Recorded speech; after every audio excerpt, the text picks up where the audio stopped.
All right, guys, it's Shadow Scout 0013 here reporting in with another list build for a Skirmish Empire. Um, just to make things fun and interesting, one of my absolute favorite characters for Empire is Iden Versio, not Callus right there. There we go, Iden Versio. And I always deck her out because I feel like it is blasphemous to take her without something. Offensive push, situational awareness. I'm always going to give her because of quick thinking and offensive push because she could always use that. Now, honestly, if you wanted to, like I said, you could give her tenacity. I think tenacity would be perfect. I'm going to hold off on ascension cables, but you can give her ascension cables.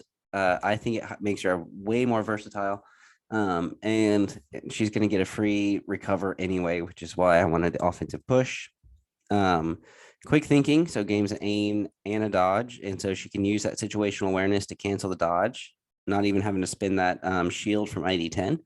Covert Ops in case she wants to become an operative, in case you want to infiltrate.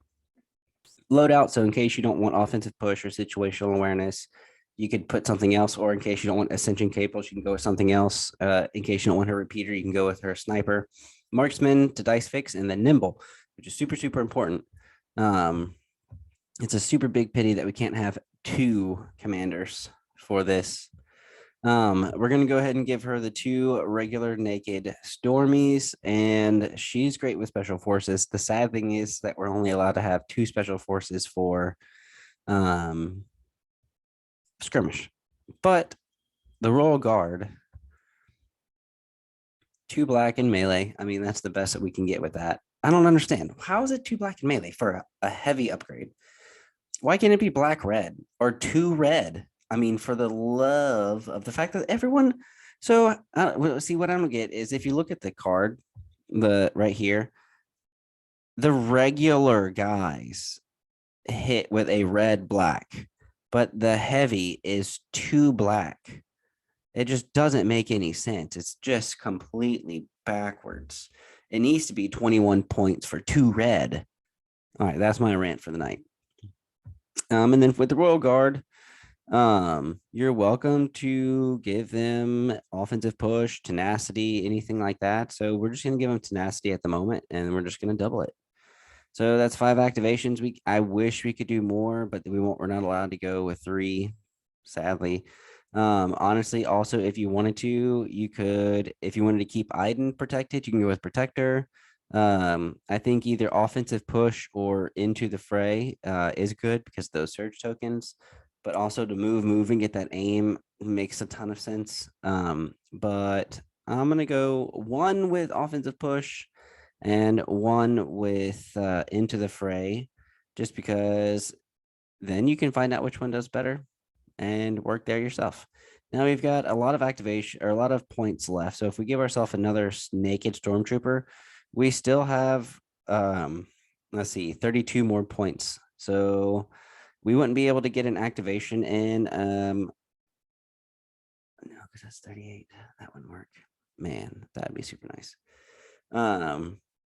So well, I wonder what could we do with, and see if we can get up to 6 activations with maybe shore troopers and a mortar, and then also see if we can do a storm.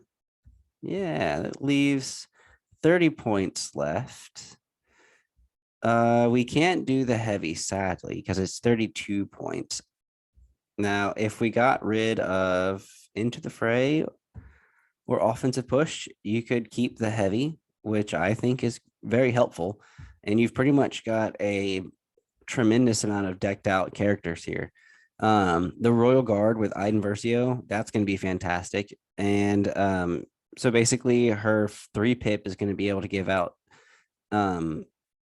3 orders that can use the steady and tactical, but she'd also be able to give that order to a shore trooper who can coordinate to the mortar trooper, which means that you only have a stormtrooper left in your bag. So at least you have some order control with Iden's 3 pip.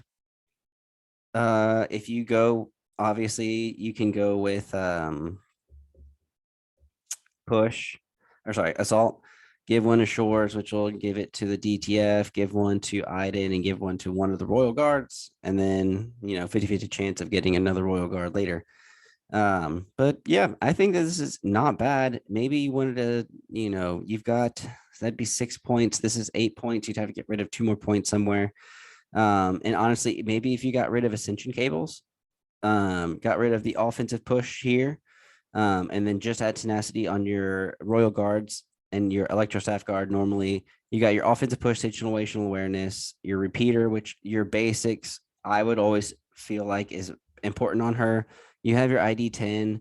You've got 10 points left. You can either make a super beefy shore trooper, or I would give yourself the stormtrooper specialist to give yourself that extra aim instead of a regular stormtrooper. If you have a regular stormtrooper, then I would go ahead and just put, the regular stormtrooper on there. And then that would give you 2 more points. And that you can put that 2 points on the shore troopers for recon intel. You could give it to maybe one of the Royal Guards for recon intel, but I think the shore troopers having recon intel, putting the mortar, no. And so honestly, I wouldn't do a mortar. Yeah, that's pretty bad. Let's see. Let me take off that. Give myself this.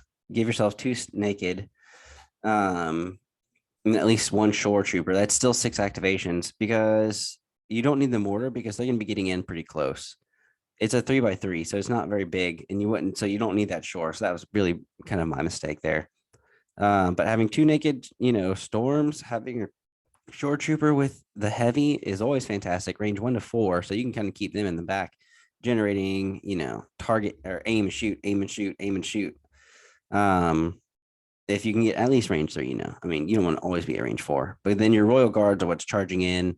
They're immune to pierce, so if you can keep your Electro Staff Guard alive, the Jedi attacks won't do anything. And then, so kind of the same as Cassian, if you were to put tenacity on Iden Versio instead of offensive push or situational awareness, you could have 3 red in melee along with 3 white in melee if you still have Iden, which is just 1 red and 1 white less than Maul. You're pretty much getting 3 red, 3 white in melee. So 6 dice if you went with tenacity instead of something else. But honestly, that's up to you. I think this is a pretty solid, mix between melee and gun lining. And Iden Versio is just the best versatile, commander in Empire or almost of any faction, I think. Besides Cassian, but yeah. So I love her. I think she's great. I think, getting the Royal Guards with her, getting tactical and steady, even though they have charge, if they needed to do steady instead, because they do have a ranged attack. So, you could, since it is a pretty small board, if you could get close enough to use, speed 1, and do a, range 2 attack. Or if you were close enough, you could do a speed 2, maybe not get the aim, and then do a speed 1, or a speed 1, get the aim, and then a speed 2 to charge. Either one, but yeah, there's at least that card makes the Imperial Royal Guard super versatile. It's almost like Relentless is given to the Royal Guards after that with that card, because you're basically able to do an attack or melee. So yeah, that's freaking fantastic if you have the Royal Guards up far enough. But yeah, so her command cards, you're gonna go with Ambush and Pulse Scan, definitely. Pulse, Push, sorry, and Concussive Blast, because Scatter, Suppressive, and Blast, range 1 to 2 with 5 red dice is freaking phenomenal with a free recover. And then Assault and Tactical Strike, obviously, definitely. But yeah, if you guys liked it and you stayed till the end, you're awesome. And go ahead and subscribe, leave a comment of what you would do differently or whatever. And feel free to share this video. We want to grow, or I want to grow. So I will catch you guys on the next video. Yeah, au revoir.